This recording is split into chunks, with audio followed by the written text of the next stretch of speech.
চৌঠা মে ২০২৬ দিনটার কথা একবার স্মরণ করা যাক। ২০৩, হ্যাঁ ঠিকই শোনা যাচ্ছে। এটা কিন্তু জাস্ট কোনো র্যান্ডম সংখ্যা নয়, বরং এমন একটা বিশাল রাজনীতিক ঝড়ের প্রতীক যা কিনা একটা আস্ত বহু পরিচিত শক্ত ঘাঁটিকে একেবারে তাসের ঘরের মতো পাল্টে দিয়েছে।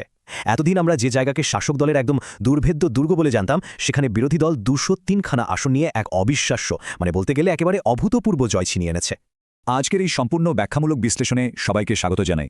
তো আজকের এই সেশনে আমরা প্রাপ্ত ডেটা আর তথ্যের ভিত্তিতে একদম নিরপেক্ষভাবে ডিকোড করার চেষ্টা করব যে ঠিক কিভাবে এত বড় মাপের একটা রাজনৈতিক পট পরিবর্তন ঘটে গেল।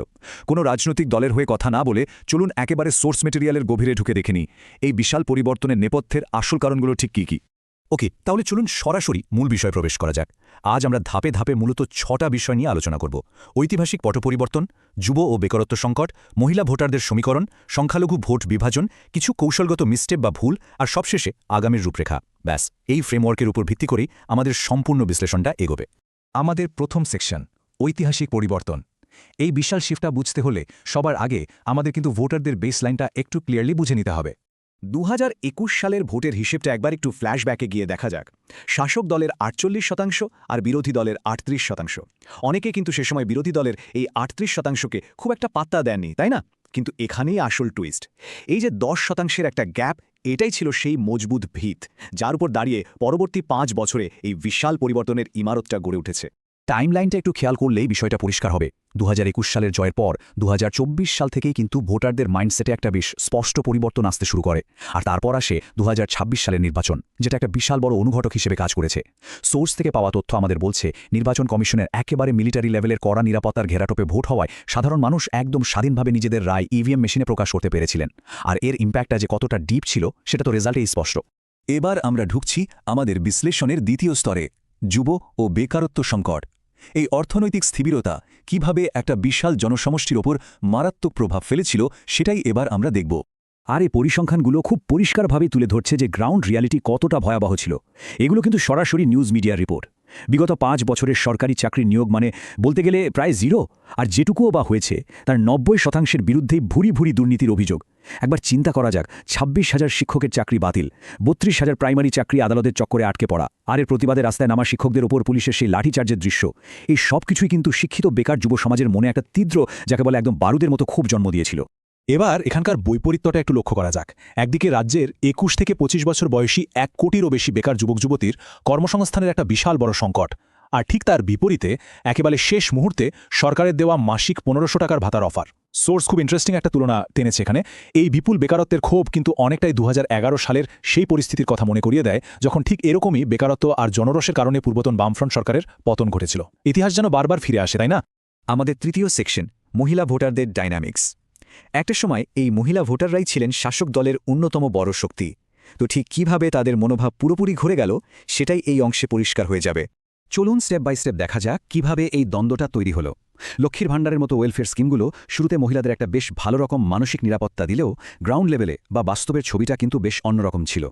অভিযোগ অনুযায়ী ফর্ম ফিল আপ থেকে শুরু করে ভাতা পাওয়া, প্রতিটা পদক্ষেপে চরম হয়রানি, কাঠমানি দেওয়া, জোর করে রাজনৈতিক মিছিলে হাঁটা, আর স্থানীয় নেতাদের দাদাগিরি সহ্য করা। মাসের শেষে ওই ১৫০০ বা ১৭০০ টাকার বিনিময়ে এই যে নিয়মিত বুলিং বা হয়রানি, এটাই কিন্তু মহিলাদের সেই বেসিক সিকিউরিটির জায়গাটাকে একেবারে ভেতর থেকে নড়িয়ে দিয়েছিল। আর এর ঠিক পাশাপাশি আরজি করে সেই মর্মান্তিক অভয়া কাণ্ডের ঘটনা এবং প্রমাণ লোপাটের অভিযোগ তো গোটা রাজ্যকেই গভীরভাবে নাড়িয়ে দিয়েছিল। সোর্স এখানে একটা স্পেসিফিক পয়েন্ট হাইলাইট করছে, সেই সময় রাজ্যের মুখ্যমন্ত্রীর একটা বহুল চর্চিত মন্তব্য, মেয়েরা কেন রাত ৮টার পরে বাইরে বেরোবে, এই কথাটা মহিলাদের নিরাপত্তার গ্যারান্টি নিয়ে একটা বিশাল বড় প্রশ্নচিহ্ন তুলে দেয়। প্রশাসনের উপর থেকে মহিলাদের যে ভরসার জায়গাটা ছিল সেটা ভেঙে দেওয়ার পেছনে মন্তব্যটি অত্যন্ত নেতিবাচক একটা ভূমিকা পালন করেছিল। এবার আমরা মুভ করছি আমাদের চতুর্থ সেকশনে, সংখ্যালঘু ভোট বিভাজন। বাংলার রাজনীতিতে দশকের পর দশক ধরে একটা নির্দিষ্ট প্যাটার্নে ভোট দেওয়ার যে চল ছিল, নতুন প্রজন্মের এক্সপেকটেশনে চাপে সেটা কিভাবে ভাঙতে শুরু করলো সেটাই আমরা এবার এক্সপ্লোর করব।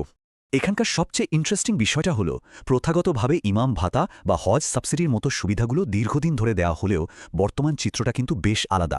সংখ্যালঘু সমাজের আজকের প্রজন্ম শুধুমাত্র কিছু ভাতার ওপর ডিপেন্ড করে থাকতে মোটেই রাজি ছিল না। তাদের ডিমান্ড ছিল সলিড কর্মসংস্থান আর এমন একটা লিডারশিপ যা হবে সম্পূর্ণ অসাম্প্রদায়িক। আর ঠিক এই জায়গাতেই আইএসএফের নওশাদ সিদ্দিকী বা সিপিআইএমের মতো নেতৃত্ব তাদের কাছে চাকরির দাবি আদায়ের ক্ষেত্রে অনেক বেশি রিলেটেবল এবং গ্রহণযোগ্য হয়ে উঠেছিল। বিশ্লেষণের পঞ্চম সেকশন, কৌশলগত ভুল বা স্ট্র্যাটেজিক মিসস্টেপ। শুধুমাত্র বিরোধী দলের পাওয়ার বাড়াই নয়, শাসক দলের নিজস্ব কিছু ইন্টারনাল আর স্ট্র্যাটেজিক ভুল কিভাবে এই হারটাকে আরও ত্বরান্বিত করেছিল তার একটা ক্লিয়ার পিকচার আমরা এখান থেকে পাবো। বিভিন্ন স্তরের মানুষের ক্ষোভের পয়েন্টগুলো একটু চটজলদি দেখে নেওয়া যাক। নির্বাচন কমিশন কর্তৃক প্রায় 10% ভোটারের নাম বাদ পড়াটা সাধারণ ভোটারদের দারুণভাবে ইম্প্যাক্ট করেছিল।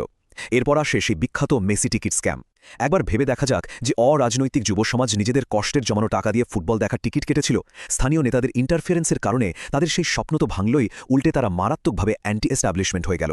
এছাড়াও কন্টেন্ট ক্রিয়েটর, ফিল্ম ইন্ডাস্ট্রি থেকে শুরু করে লোকাল বিজনেসের ওপর থ্রেট কালচার আর মুর্শিদাবাদের সাম্প্রদায়িক অস্থিরতায় বহু মানুষের বাস্তুচ্যুত হওয়ার ঘটনা, এই প্রতিটি আলাদা আলাদা ইস্যু বিভিন্ন ডেমোগ্রাফিকের মনে একটা গভীর ক্ষোভের সঞ্চার করেছিল।